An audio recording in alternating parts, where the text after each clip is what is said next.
கர்த்தருடைய தூதுக்காக எபேசியர் 5ஆம் அதிகாரத்திலே 8வது வசனத்தை தயவு செய்து வாசியுங்க. எபேசியர் 5ஆம் அதிகாரம் 8வது வசனம். முற்காலத்திலே நீங்கள் அந்தகாரமாய் இருந்தீர்கள், இப்பொழுதோ கர்த்தருக்குள் வெளிச்சமாய் இருக்கிறீர்கள். வெளிச்சத்தின் பிள்ளைகளாய் நடந்து கொள்ளுங்கள். கர்த்தருக்கு மகிமை உண்டாவதாக. முற்காலத்திலே நீங்கள் அந்தகாரமாய் இருந்தீர்கள், அதாவது இருளாயிருந்தீர்கள். இப்பொழுதோ கர்த்தருக்குள் வெளிச்சமாய் இருக்கிறீர்கள் என்று சொல்லி இங்கே அப்போஸ்தலர் எழுதுவதை நாங்கள் பார்க்கின்றோம். முன்பு நாம் இருள், இப்பொழுதோ நாம் வெளிச்சமாயிருக்கிறோம், வெளிச்சத்தின் பிள்ளைகளாய் இருக்கிறோம். இருள் என்றால் அருமையானவர்களே பாவம், அதாவது இதன் மூலம் தீமை, தோல்வி, சஞ்சலம், மரணம், இவைகள்தான் ஆளுகை செய்கின்றது. எங்கே? இந்த இருள். வெளிச்சம் என்பது பரிசுத்தம். ஆகவே இதன் மூலமாக சமாதானம், மகிழ்ச்சி, ஜெயம், ஜீவன் ஆளுகை செய்கிறது. அருமையான தேவனுடைய பிள்ளைகளே, துக்கம், சஞ்சலம், மனவேதனைகள் இவைதான் என்னுடைய பங்காயிருக்கிறது என்று நீங்கள் எண்ணி கலங்கி போய் நிற்கிறீர்களோ? நீங்கள் கலங்க வேண்டாம் என்றுதான் கர்த்தர் சொல்லுகின்றார்.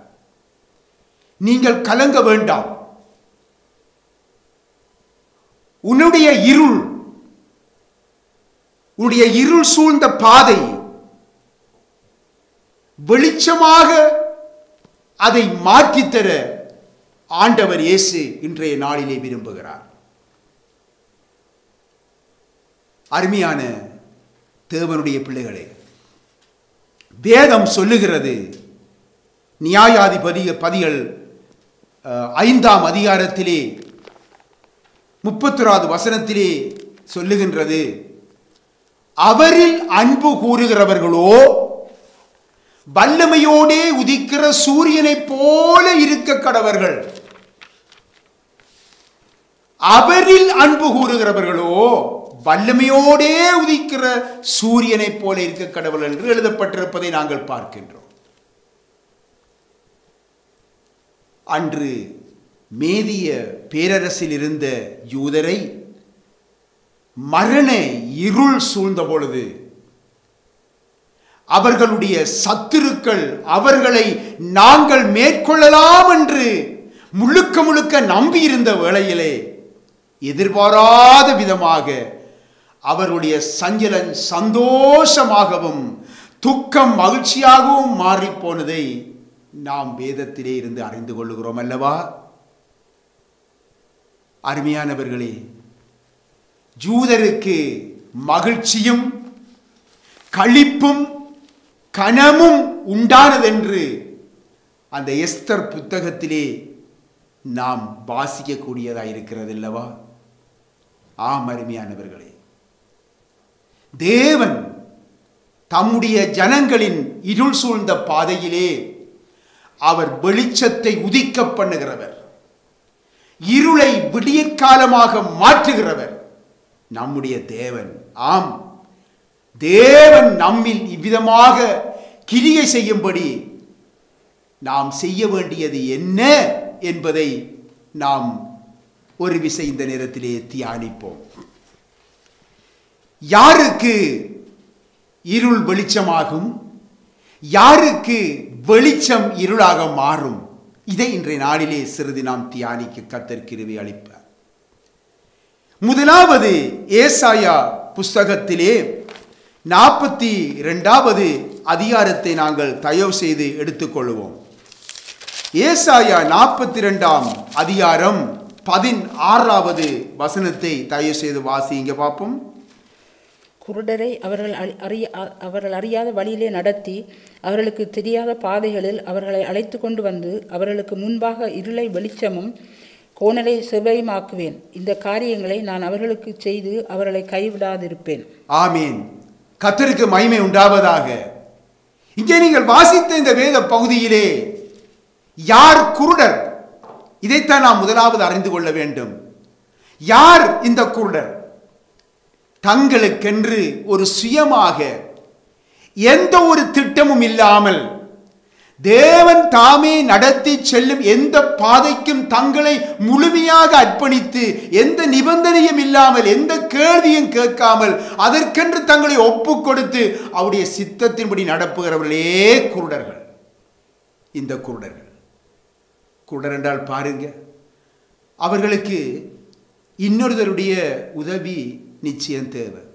தங்களால் எதுவுமே அவர்கள் செய்ய முடியாது. வழி நடத்துவதற்கு வழிகாட்டுவதற்கு ஒருவர் நிச்சயமாக அவர்களுக்கு தேவை. ஆகவே இந்த குருடர்களுக்கு எப்படியோ அவர்கள் தங்களுடைய இஷ்டத்தின்படி அவர்கள் திரிய முடியாது, செய்ய முடியாது, அவர்கள் தங்களுடைய விருப்பத்தின்படி நடக்க முடியாது. அவர்களுக்கு ஒருவருடைய உதவியை அவர்கள் எதிர்பார்த்திருக்கிறார்கள். ஆகவே இங்கே ஏசாயாவிலே சொல்லப்படுகிற இந்த குருடர்கள் யார்? தங்களுக்கென்று ஒரு சுயமாக எந்த ஒரு முடிவும் எடுக்காமல் கர்த்தர் தாமே நடத்தி செல்லும் எந்த பாதைக்கும் அவர்கள் எந்த நிபந்தனையும் இல்லாமல் தங்களை ஒப்பு கொடுத்து அவருடைய சித்தத்தின்படி நடப்பவர்கள் தான் இந்த குருடர்கள் என்று நாங்கள் விளங்கிக் கொள்ளக்கூடியதாக இருக்கிறது. அருமையானவர்களே, இவ்விதமாக இந்த விசுவாசத்துக்கு தங்களை ஒப்பு கொடுத்து நடப்பவர்களுடைய பாதையிலே உள்ள இந்த இருளை வெளிச்சமாக்கி அவர்களை கைவிடாமல் பாதுகாப்பவர் தான் நம்முடைய கர்த்தர். அருமையானவர்களே,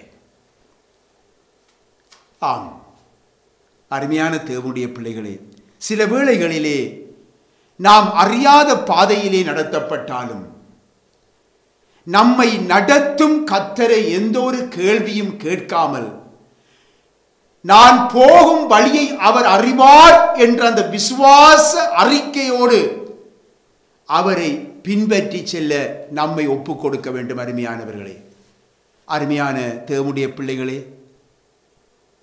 நான் விசுவசிக்கிறவர் இன்னார் என்று அறிவேன் என்ற அந்த விசுவாச அறிக்கை நமக்கு எப்பொழுதும் அவசியமாயிருக்கிறது. நான் விசுவசிக்கிறவர் இன்னார் என்பதை நான் அறிவேன். ஆகவே இந்த அறிக்கையுடன் நாம் தரிசித்து அல்ல, விசுவசித்து நடக்க வேண்டும். அருமையானவர்களே, விசுவசித்து நடக்க வேண்டும். அந்தகாரமானதும் நம்மால் விளங்கிக் கொள்ளக்கூடாததுமான பாதைகளிலே நம்மோடு உள்ள அந்த கர்த்தருடைய சமூகத்தை தனிப்பட்ட முறையிலே நாங்கள் அனுபவிக்க கூடியவர்களாக நாம் காணப்பட வேண்டும். அருமையானவர்களே, மோவாபிய ஸ்திரியை குறித்து நீங்கள் வேதத்திலே பார்ப்பீர்கள். ரூத்.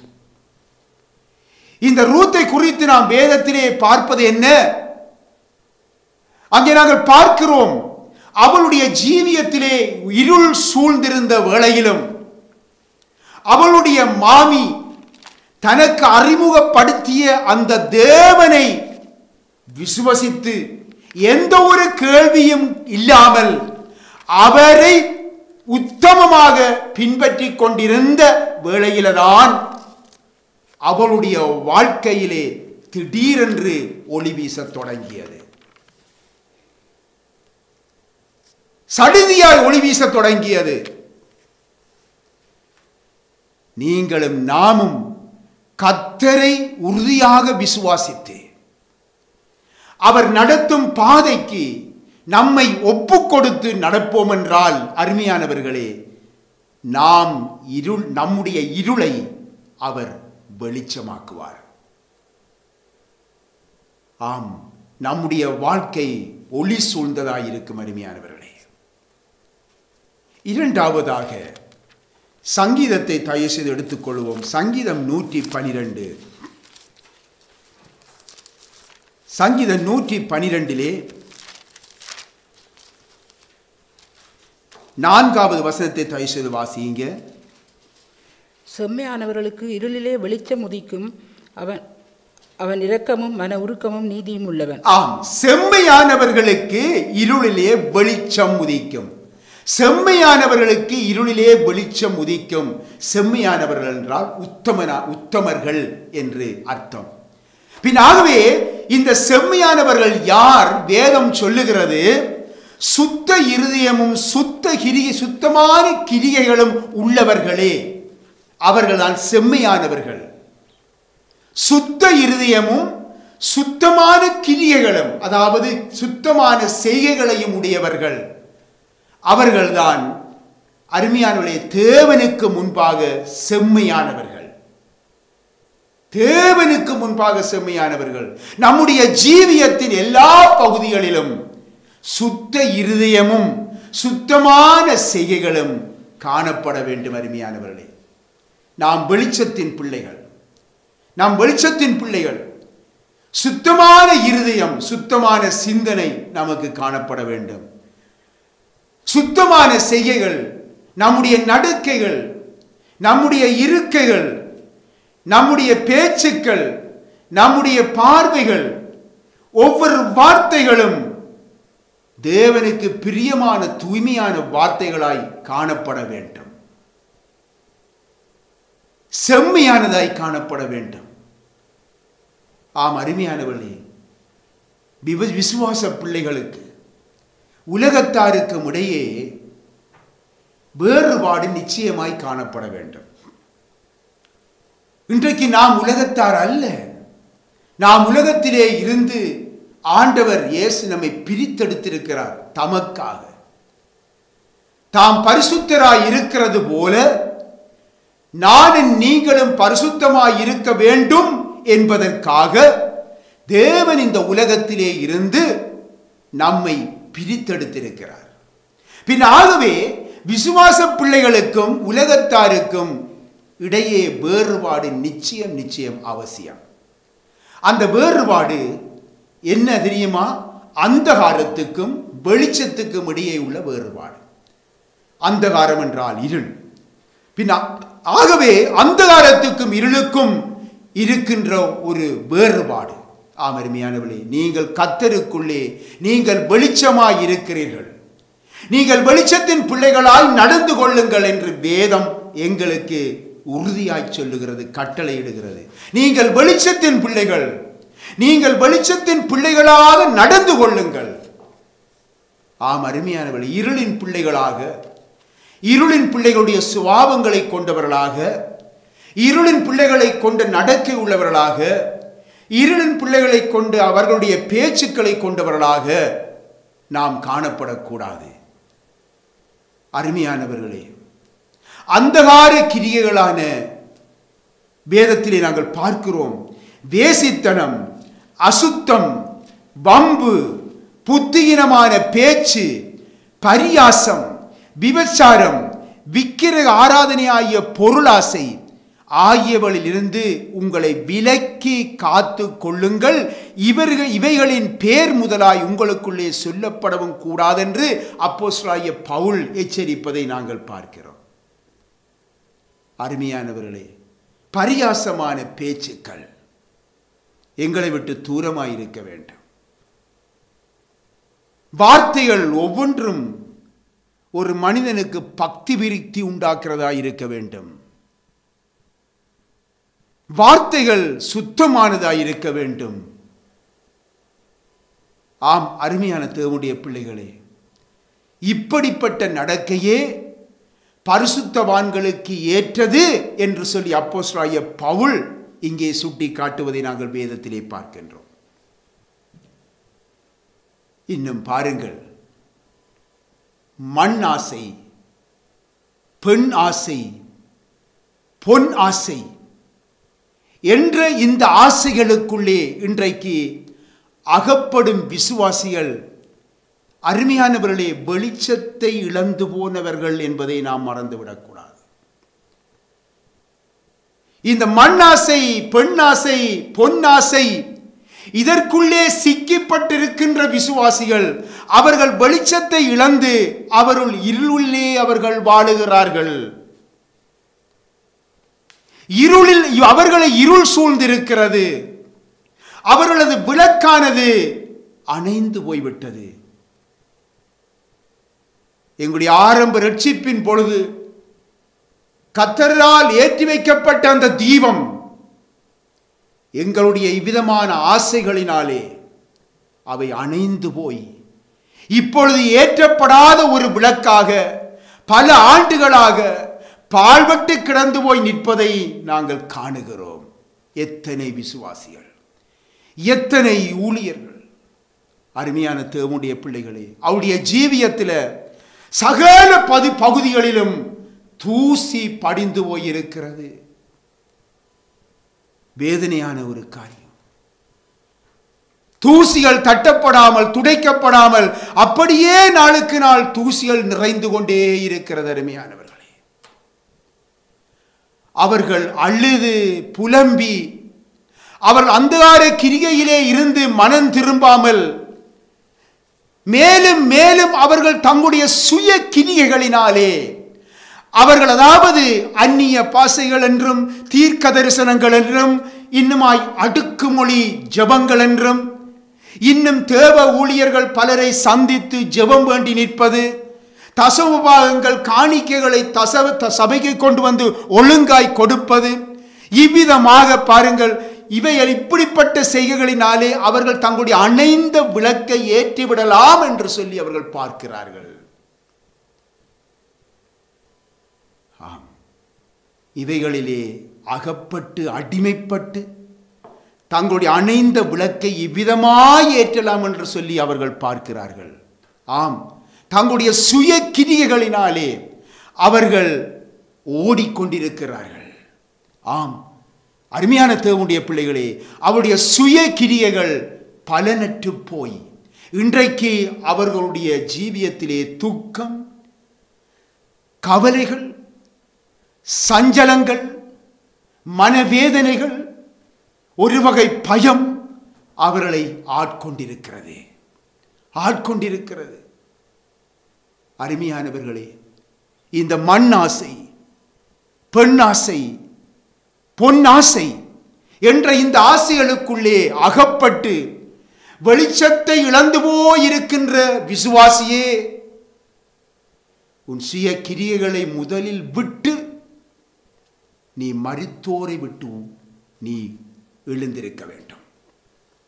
நீ மரித்தோரை விட்டு நீ எழுந்திருக்க வேண்டும். முதலாவது இந்த உலகத்திலே நின்று கொண்டு இந்த உலகத்தில் இருந்து உன்னை வேறு பிரித்துக் கொள்ள வேண்டும்.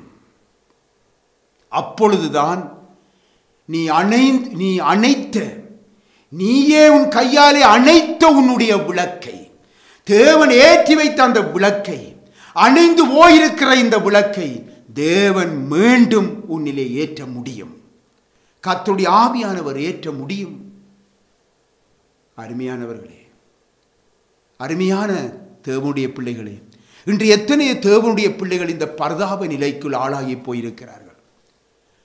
அவர்கள் பரிதாப நிலையை ஆளாக்கி அதை வெளிக்காட்டிக் கொள்ளாமல் ஏதோ இன்னும் அந்த விளக்கு எரிந்தது போன்று எரிகின்றது போன்று பரிசுத்த ஆவியானவர் தங்களிலே கிரிகளை நடப்பிப்பது போன்று தங்களுடைய சுய கிரியைகளினாலே, தங்களுடைய சுய பலத்தினாலே அவர்கள் செய்யப்பட்டு கொண்டிருக்கிறார்கள்.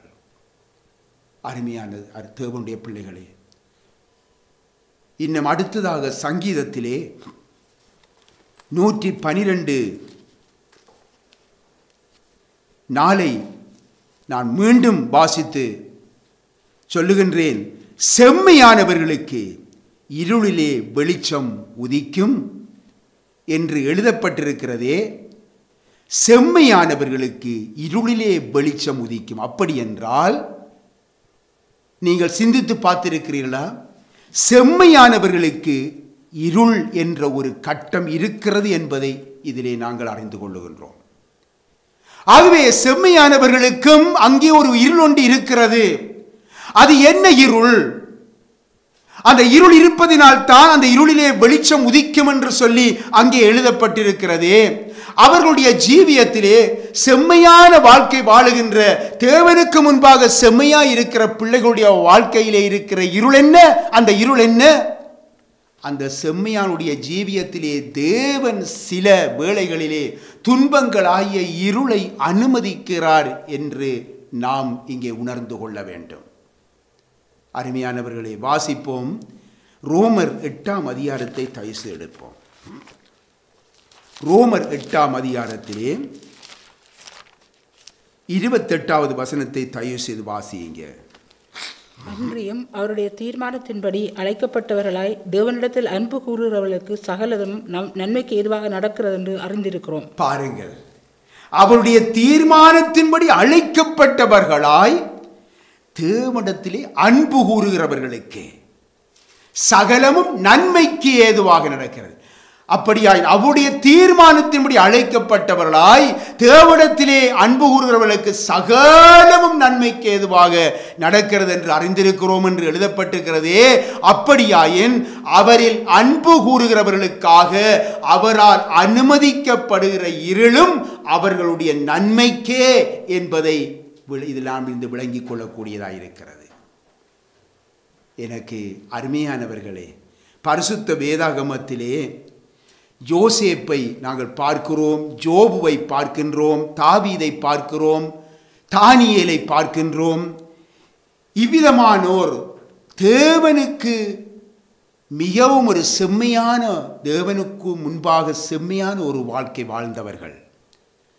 ஆனால் இவர்கள் பாருங்கள், உயர்த்தப்படுவதற்கு முன்பாக அவர்கள் முன்பு இருளான பாதை அனுமதிக்கப்பட்டதை நாங்கள் வேதத்திலிருந்து நாங்கள் பார்க்கின்றோம். ஆகவே இந்த பரிசுத்தவான்கள் தேவனுக்கு முன்பாக செம்மையான ஜீவியம் உடையவர்களாக இருந்தனர் தான். ஆனாலும் அவர்களை உயர்த்துவதற்காக தேவன் சில இருளான பாதைகளை அவர்கள் முன்பாக அனுமதித்தார். இவ்விதமாக தேவனுக்கு முன்பாக செம்மையான ஜீவியம் செய்து கொண்டிருக்கும் அருமையான தேவனுடைய பிள்ளைகளே, ஒருவேளை நீங்களும் கூட ஒரு இருளின் பாதையிலே இப்பொழுது நீங்கள் நடந்து கொண்டிருக்கலாம்.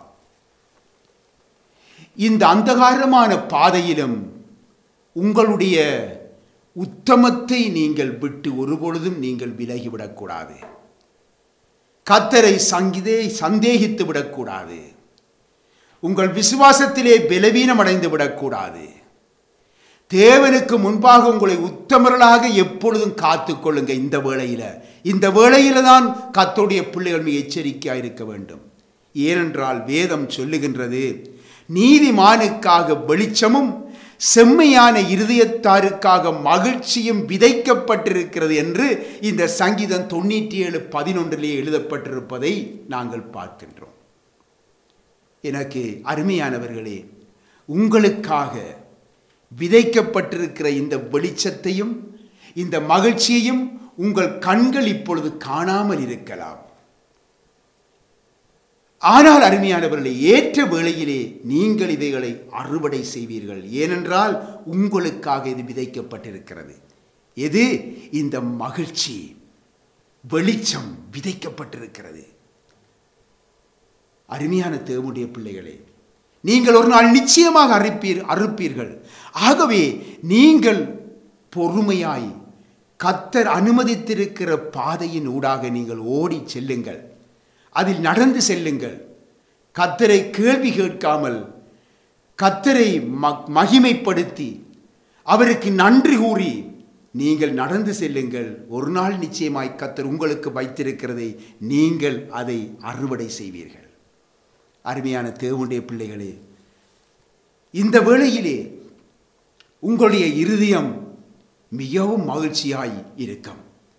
கர்த்தர் எனக்கு இவ்விதமான ஒரு ஆசீர்வாதத்தை வச்சிருந்திருக்கிறாரே, அதனால் தான் எனக்கு இந்த பாதையை இன்று வரைக்கும் எனக்கு அனுமதித்திருந்தார் என்று நீங்கள் கர்த்தரை மகிமைப்படுத்தும்படியாக உங்களை அந்த கிரியை வழிநடத்தும். அருமையானவர்களே, மூன்றாவதாக இப்பொழுது ஏசாயா 58ஆம் அதிகாரத்தை தயவு எடுத்துக்கொள்வோம். ஏசாயா 58 8வது வசனத்தை தயவு செய்து வாசியுங்க. அப்பொழுது விடியற்கால வெளுப்பை போல் உன் வெளிச்சம் எழும்பி உன் சுகவாழ்வு சீக்கிரத்தில் துளிர்த்து உன் நீதி உனக்கு முன்னாலே செல்லும். கர்த்தருடைய மகிமை உன்னை பின்னாலே காக்கும். ஆம், செம்மையான ஜீவியம் உள்ளவர்களாய் இருந்து கர்த்தருக்கு உகந்த உபவாசத்துடன் தங்களுடைய ஆத்துமாக்களை தாழ்த்துகிறவர்களுக்கு இருளிலே வெளிச்சம் உதிக்கும் என்று இந்த 58ஆம் அதிகாரம், ஏசாயாவிலே 58ஆம் அதிகாரத்திலே உபவாசத்தினாலே கிடைக்கின்ற, அதாவது கர்த்தருக்கு உகந்த உபவாசத்தினாலே கிடைக்கின்ற மிகுந்த ஆசீர்வாதத்தை அங்கே கர்த்தர் எழுதி வைத்திருக்கின்றார். கர்த்தருக்கு உகந்த உபவாசத்தினாலே உண்டாகின்ற ஆசீர்வாதங்களை குறித்து இந்த 58ஆம் அதிகாரத்திலே நாம் கண்டுகொள்ளுகிறோம். நீங்கள் வீட்டுக்கு கொண்டு சென்று நீங்கள் வாசித்து பாருங்கள். அங்கே என்ன எழுதப்பட்டிருக்கிறது, என்ன வைக்கப்பட்டிருக்கிறது, என்ன ஆசீர்வாதம் வைக்கப்பட்டிருக்கிறது பாருங்கள்.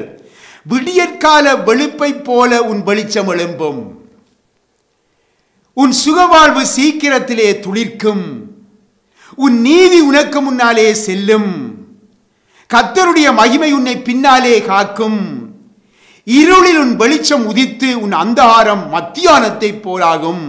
எவ்வளவு பெரிய ஆசீர்வாதம், எவ்வளவு பெரிய ஆசீர்வாதம் பாருங்க. இப்பொழுது நீங்கள் ஒரு வசனத்தை வாசியுங்கள். உபவாசத்தை குறித்து ஆண்டவர் இயேசுவினுடைய வார்த்தைகளை கேட்போம். மத்தேயு சுவிசேஷம் 6ஆம் அதிகாரம், மத்தேயு சுவிசேஷம் 6ஆம் அதிகாரம் 16, 17, 18 வாசிங்க தயவு செய்து. நீங்கள் உபவாசிக்கும் போது மாயக்காரரை போல வாசிங்க. மாயக்காரரை போல முகவாடலாய் இராதேயுங்கள்.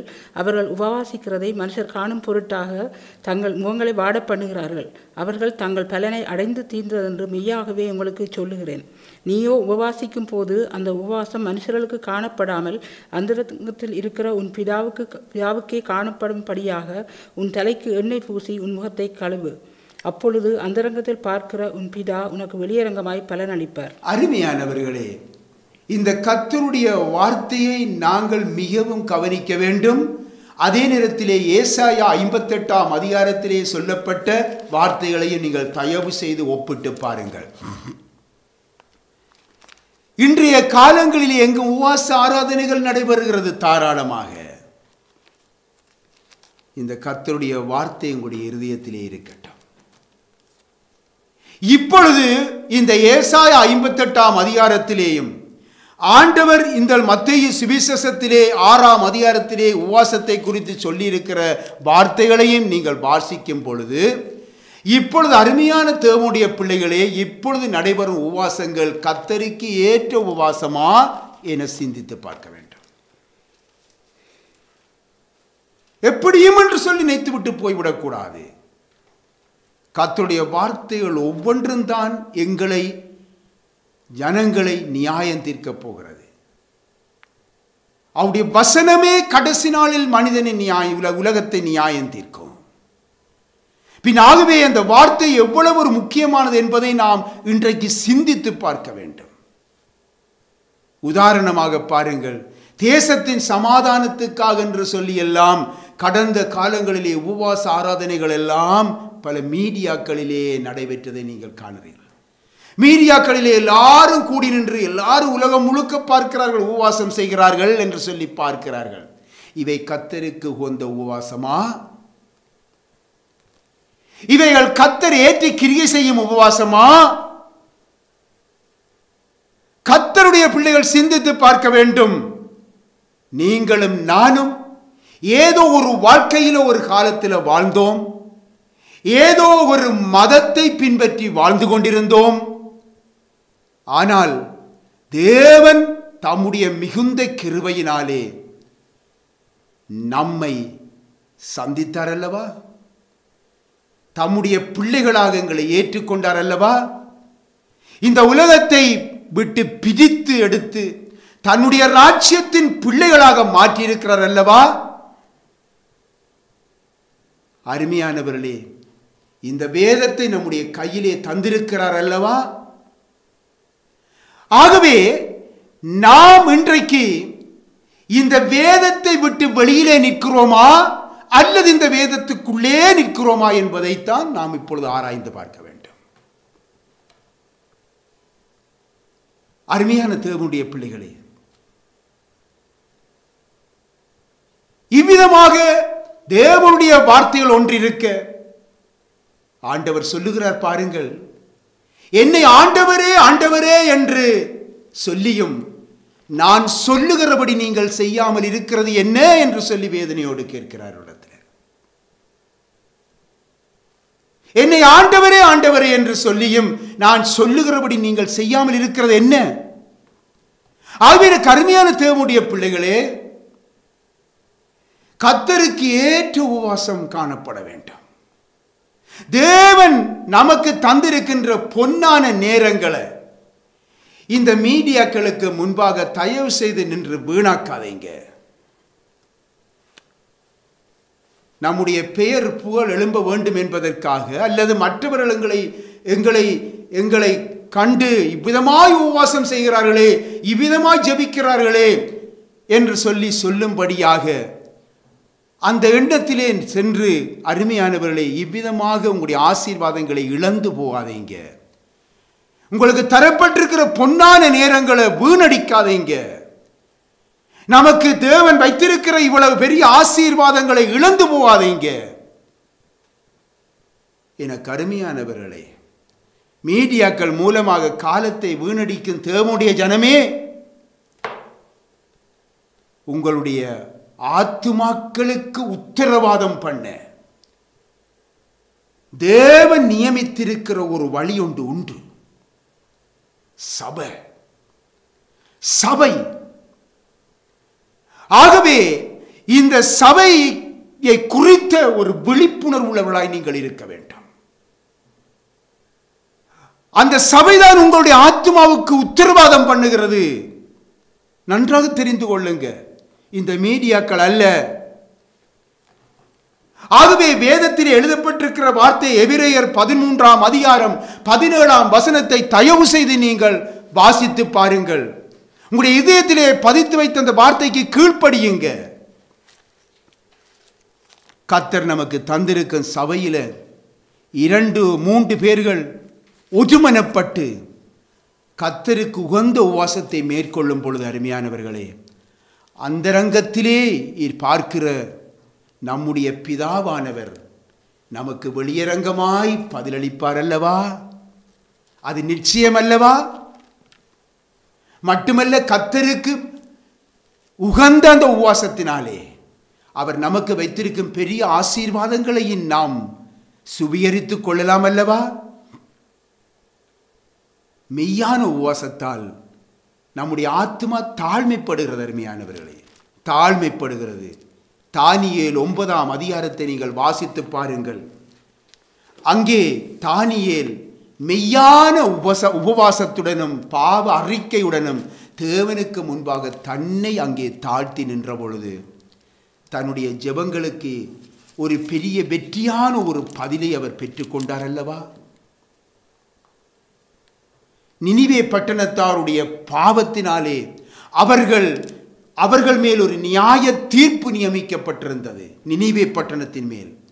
ஆனால் அவர்களோ பாருங்கள், உபவாசத்தோடு தங்களை தாழ்த்தி தேவனை நோக்கி கூப்பிட்டாங்க. தேவன் அவர்கள் மேல் இறங்கினார் என்று சொல்லி நாங்கள் பார்க்கிறோம். இறங்கி மரண இருளின் தீர்ப்பை தேவன் மாற்றி ஜீவ ஒளி அவர்கள் மேல் பிரகாசிக்கும்படி செய்தார். அருமையானவர்களே, எனக்கு அருமையான தேவனுடைய பிள்ளைகளே, கொஞ்சம் நாம் சிந்தித்து பார்க்க வேண்டும். நமக்கு தேவன் தந்திருக்கின்ற வேதத்தை நாம் எப்பொழுதும் அதற்குள்ளே நாம் நின்று கொள்ள வேண்டும். அந்த வேத வாக்கியங்களின்படி நாம் நம்மை ஒப்பு கொடுத்து வாழ வேண்டும். நாம் யாராக இருந்தாலும், நீங்களாக இருந்தாலும், நானாக இருந்தாலும், நாம் கர்த்தருக்கு விரோதமாய் பாவம் செய்து அதனால் இருளிலே நாம் இருப்போமாயின் கர்த்தருக்கு உகந்த உபவாசத்துடன் நம்மை தாழ்த்தி பாவ அறிக்கை செய்து நம் ரட்சிப்பின் தேவனுடைய இரக்கத்துக்காக நாங்கள் காத்திருப்போம். அப்பொழுது இருளிலே உட்கார்ந்திருக்கும் நமக்கு கர்த்தரே வெளிச்சமாய் அவர் இருப்பார். அருமையானவர்களே, நம்மை சூழ பெரிய வெளிச்சம் ஆட்கொள்ளும். அவருடைய மகிமை நம்மை சுற்றி இருக்கும் அருமையானவர்களே.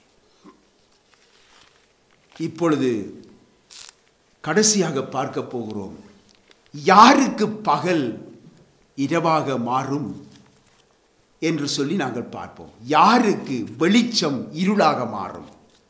இப்பொழுது இருள் வெளிச்சமாய் மாற வேண்டும் என்பதை பார்த்தோம். இப்பொழுது யாருக்கு வெளிச்சம் இருளாக மாறும்? நீதிமொழிகள் 4ஆம் அதிகாரத்தை தயவு எடுத்துக்கொள்வோம். நீதிமொழிகள் 4ஆம் அதிகாரம் 18ஐயும் 19ஐயும் தயவு செய்து வாசிங்க பார்ப்போம். நீதிமான்களுடைய பாதை நடுப்பகல் வரைக்கும் அதிகமாய் பிரகாசிக்கிற சூரிய பிரகாசம் போல் இருக்கும்.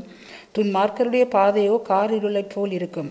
தாங்கள் இடர்வது இன்னது என்று அறியார்கள். ஆம் அருமையானவர்களே,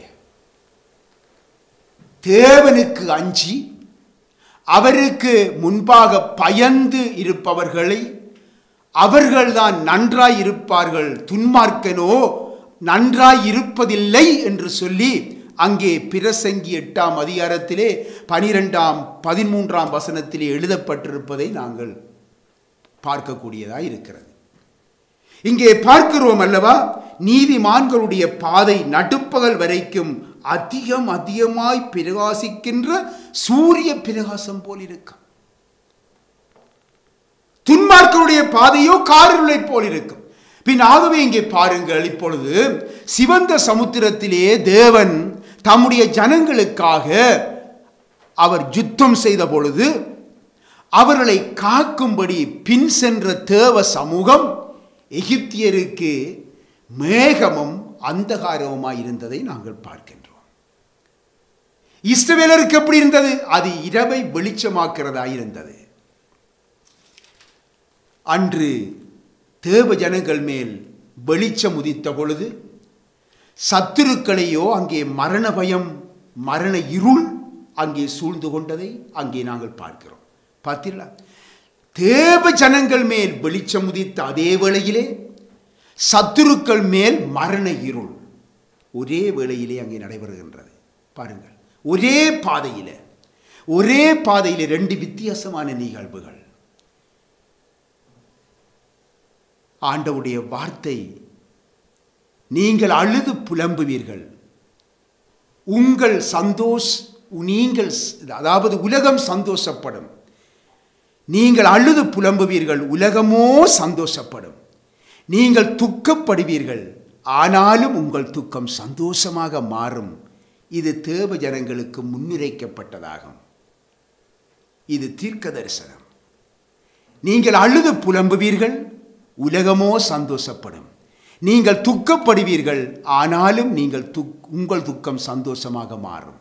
அதே வேளையில் பாருங்க, இங்கே சமாதானமும் சவிக்கியமும் உண்டென்று அவர்கள் சொல்லும் பொழுது அழிவு சடுதியாய் வரும், அவர்கள் மேல் வரும் என்று உலகத்தாருக்கு முன்னுரைக்கப்பட்டிருப்பதை நீங்கள் இப்பொழுது யோவான் சுவிசேஷம் 16ஆம் அதிகாரம் 20ஆம் வசனத்திலும் 1 தெசலோனிக்கேயர் 5ஆம் அதிகாரம் 3ஆம் வசனத்திலும் இந்த வார்த்தைகளை நீங்கள் காண முடியும். இது தீர்க்க தரிசனங்கள். எனக்கு அருமையான தேவனுடைய பிள்ளைகளே, இந்த தீர்க்க தரிசனங்கள் உலக ஜனங்களுக்கும் தேவ ஜனங்களுக்கும் ஒரே சமயத்திலே வெவ்வேறு அனுபவங்களை கொண்டு வரும் என்று தெரிகிறதல்லவா?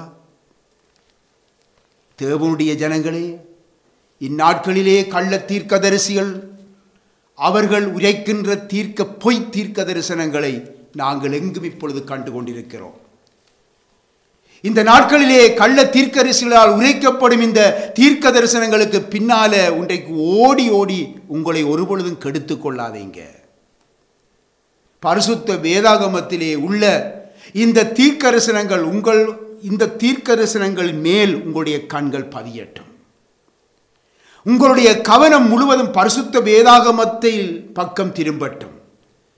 பரிசுத்த வேதாகமத்திலே கொடுக்கப்பட்டிருக்கிற தீர்க்கதரிசனங்கள் மேல் உங்களுடைய கண்கள் திரும்பட்டும்.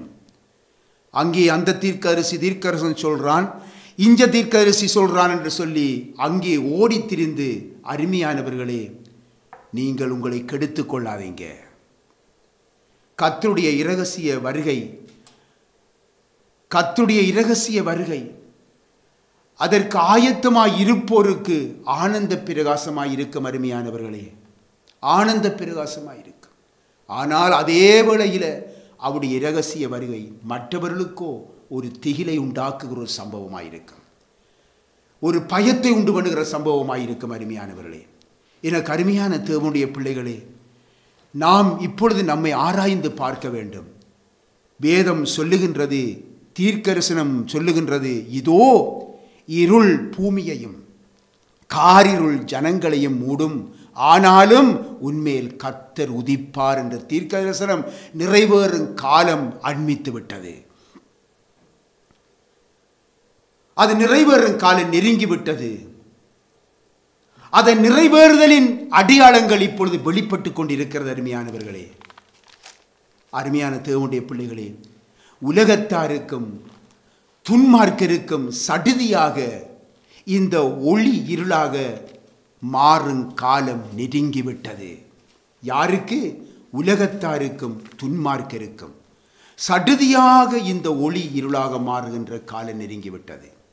அதே வேளையில் தேவ ஜனங்கள் என்று பெயர் பெற்றிருந்தும் கர்த்தரை மகிமைப்படுத்தாமல், கர்த்தருக்கு மகிமையாய் ஜீவிக்காமல், அந்நிய நுகத்திலே அவவிசுவாசிகளோடு பிணைக்கப்பட்டு அதற்கு ஏதோ ஒரு நியாயங்களையும் கற்பித்து கொண்டு தேவனுடைய நாமம் தூசிக்கும்படியாக வாழ்ந்து கொண்டிருக்கின்ற சகோதரனே, சகோதரியே, கர்த்தருடைய பாத்திரத்திலும் பேய்களுடைய பாத்திரத்திலும் பானம் பண்ணி கொண்டிருக்கும் சகோதரனே, சகோதரியே, கர்த்தருடைய போஜன பந்திக்கும் பேய்களுடைய போஜன பந்திக்கும் பங்குள்ளவர்களாயிருக்கிற சகோதரனுடைய சகோதரிகளே, நீங்கள் உங்களுடைய இந்த செயல்கள் மூலம் கர்த்தருக்கு எரிச்சலை மூட்டலாமா என்று வேதம் எச்சரிக்கிறது. வேதம் எச்சரிக்கிறது. ஆகவே கர்த்தருக்கு எரிச்சல் ஊட்டும் காரியங்களை நடப்பித்துக் கொண்டு அதற்கு நியாயத்தையும் கற்பித்துக் கொண்டு இருக்கின்ற சகோதரனே, சகோதரிகளே, உங்களுடைய மன மேட்டிமை நிமித்தமாக தேவனால் உங்களுக்குள் தரப்படும் எச்சரிப்பின் தீர்க்கதரிசனத்தையும் நான் இப்பொழுது வேதத்திலிருந்து உங்களுக்கு சுட்டி காட்ட விரும்புகிறேன். எரேமியா 13ஆம் அதிகாரத்தை தயவு எடுத்துக் கொள்ளுங்கள். எரேமியா 13ஆம் அதிகாரம் 891 பக்கம் பழைய ஏற்பாட்டில் 15ஐயும் 16ஐயும் தயவு செய்து வாசியுங்க. நீங்கள் செவி கொடுத்து கேளுங்கள், மேட்டிமையாய் இராதேயுங்கள். கர்த்தர் விளம்பினார். அவர் அந்தகாரத்தை வரப்பண்ணுவதற்கு முன்னும் இருண்ட மலைகளில் உங்கள் கால்கள் இடறுவதற்கு முன்னும் நீங்கள் வெளிச்சத்துக்கு காத்திருக்கும் போது அவர் அதை அந்தகாரமும் காரிருளுமாக மாறப்பண்ணுவதற்கு முன்னும் உங்கள் தேவனாகிய கர்த்தருக்கு மகிமையை செலுத்துங்கள். நீங்கள் இதை கேளாமல் போனீர்களானால் என் ஆத்துமா மறைவிடங்களில் உங்கள் பெருமை நிமித்தம் துக்கித்து கர்த்தருடைய மந்தை சிதறப்பட்டு போனதென்று என் கண் மிகவும் அழுது கண்ணீர் சொரியும். ஆமருமையானவர்களே, இந்த தீர்க்க தரிசனம் மிக முக்கியமானது.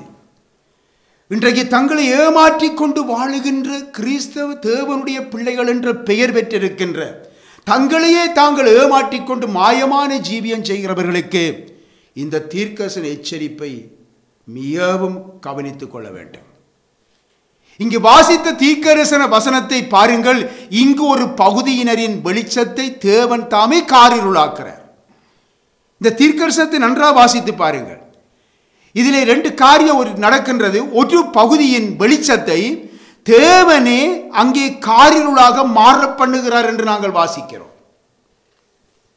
மட்டுமல்ல, தேவ ஜனங்களை மோசம் போக்குகின்ற கள்ள தீர்க்கதரிசிகள், மாயக்காரர்கள், மாயம் பண்ணி கள்ள தீர்க்கதரிசனங்கள் உரைத்து ஜனங்களை வஞ்சித்துக் கொண்டு வாழுகின்ற இன்றைக்கு இருக்கின்ற கள்ள தீர்க்கதரிசிகள் அனைவருக்கும் பகல் காரிருளாக மாறிப்போகும் என எச்சரிக்கப்படுகின்றது. அந்த தீர்க்கதரிசனத்தையும் உங்களுக்கு நான் இப்பொழுது சுட்டிக்காட்ட விரும்புகிறேன். மீகா புத்தகத்திலே 3ஆம் அதிகாரம் 5ஐயும் 6ஐயும் தயவு செய்து வாசியுங்க. பழைய ஏற்பாட்டு 1077வது பக்கம், மீகா 3ஆம் அதிகாரம் 5வது 6வது வாசியுங்க. தங்கள் பற்களினால் கடிக்கிறவர்களாயிருந்து சமாதானம் என்று சொல்லி தங்கள் வாய்க்கு உணவை கொடாதவனுக்கு விரோதமாய் சண்டைக்கு ஆயத்தம் பண்ணி என் ஜனத்தை மோசம் போக்குகிற தீர்க்கதரிசிகளுக்கு விரோதமாய் கர்த்தர் சொல்லுகிறது என்னவென்றால், தரிசனம் காணக்கூடாத ராத்திரியும் குறி சொல்லக்கூடாத அந்தகாரமும் உங்களுக்கு வரும். தீர்க்கதரிசிகளின் மேல் சூரியன் அஸ்தமித்து அவர்கள் மேல் பகல் காரிருளாய் போகும். ஆம், இந்த எச்சரிப்பையும் நாம் நினைவிலே வைத்துக் கொள்ள வேண்டும். கள்ள தீர்க்கதரிசிகள் சொல்லுவது தீர்க்கதரிசனம் அல்ல, அது குறி சொல்லுதல். ஆகவே அருமையானவர்களே, வெளிச்சத்தின் பிள்ளைகளும் பகலின் பிள்ளைகளுமாய் இருக்கும்படி அழைக்கப்பட்டிருக்கின்ற நாம் அந்தகாரத்தின் கிரியைகளை தள்ளிவிட்டு ஒளியின் ஆயுதங்களை நாம் தரித்து கொண்டு கர்த்தருக்கு மகிமை செலுத்துகிறவர்களாய், கர்த்தருக்குரிய மகிமை அவருக்கே செலுத்தி மேட்டிமை சிந்தையாய் இராமல் பயந்திருக்க வேண்டும் என்று சொல்லி எங்களுக்கு வேதம் எங்களுக்கு ஆலோசனை தருகின்றது. ஆகவே அருமையானவர்களே, மாம்சத்துக்குரியவர்களாய் நாங்கள் நடவாமல் மாயமுள்ள ஜீவியத்தை நாம் வெறுத்து பகலிலே நடக்கிறவர்களாய் சீராய் நாம் நடப்போம். கர்த்தரே உங்களுக்கு நித்திய வெளிச்சமாய் இருப்பார். துக்க நாட்கள் முடிந்து போய்விடும். அருமையானவர்களே, இந்த வாக்கு தத்தம் நம்முடைய வாழ்க்கையிலே நிச்சயமாய் நிறைவேறும். ஆகவே நாம் கர்த்தருக்கு உரியவர்களாய் நாம் ஜீவிப்போமாக. இந்த வேளையிலே நாங்கள் எல்லாரும் சேர்ந்து என்னோடு சேர்ந்து இந்த பாடலை நீங்கள் பாடலாம். கேட்டு போனோம் பாவியானோம், கிருபை செய்யும் நாதனே, மாட்டில்லா கருணையில் மேல் வைத்திரங்கும் இயேசுவே. கேட்டு போனோம் பாவியானோம், கிருபை செய்யும் நாதனே, மாட்டில்லா கருணையில் மேல் வைத்திரங்கும் இயேசுவே. துஷ்டயூதர் தூணினோடு தூய கைகள் கட்டியே சாட்டையால் அடித்த போது பாய்ந்த செல் நீரே துணை. கேட்டு போனோம் பாவியானோம், கிருபை செய்யும் நாதனே, மாட்டில்லா கருணையில் மேல் வைத்திரங்கும் இயேசுவே. செல்னி மேல் கோடிய யூதர் சேர்த்து வைத்த முள்முடி தல்நாள் வடிந்த இரத்தத்தால் சர்வ பாவம் நீங்குமே. கேட்டு போனோம் பாவியானோம், கிருபை செய்யும் நாதரே, மாட்டில்லா கருணையில் மேல் வைத்திரங்கும் இயேசுவே.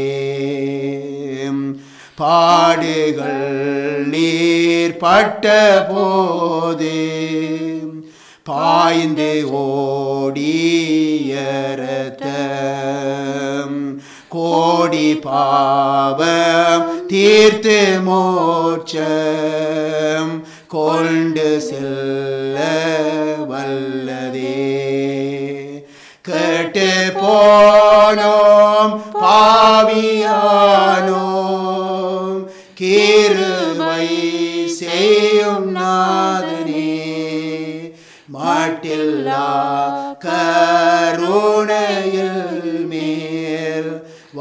திறக்கும்.